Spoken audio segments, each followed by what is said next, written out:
Hi guys, I hope you're all well. In this video I wanted to discuss a quick abdominal training tip.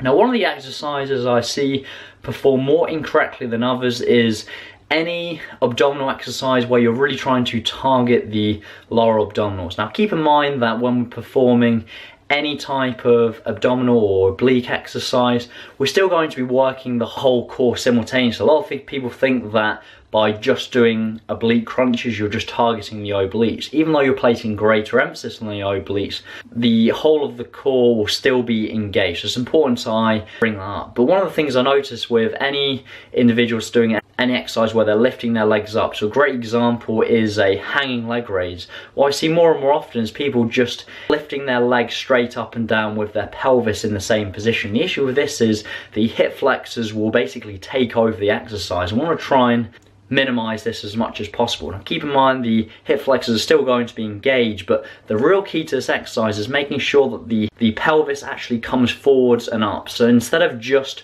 raising your legs up and down, make sure that pelvis is actually moving forwards and up. So you're really trying to get that crunching motion. So imagine when you do your traditional crunches where your shoulders lifting the floor, you're obviously creating that crunch motion. You want to do the exact same when you're doing any abdominal exercise where your legs are lifting up, making sure you're actually creating that crunch motion by moving your pelvis forwards and up. And the same applies to any reverse crunch. If you do a reverse crunch on a floor, make sure the pelvis is actually coming off the floor.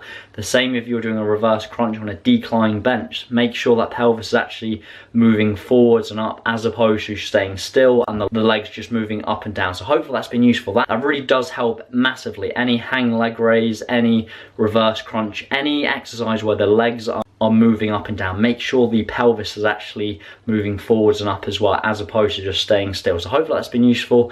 Like the video, I've enjoyed it. Subscribe to the channel if you haven't already, and I look forward to speaking to you soon. Take care.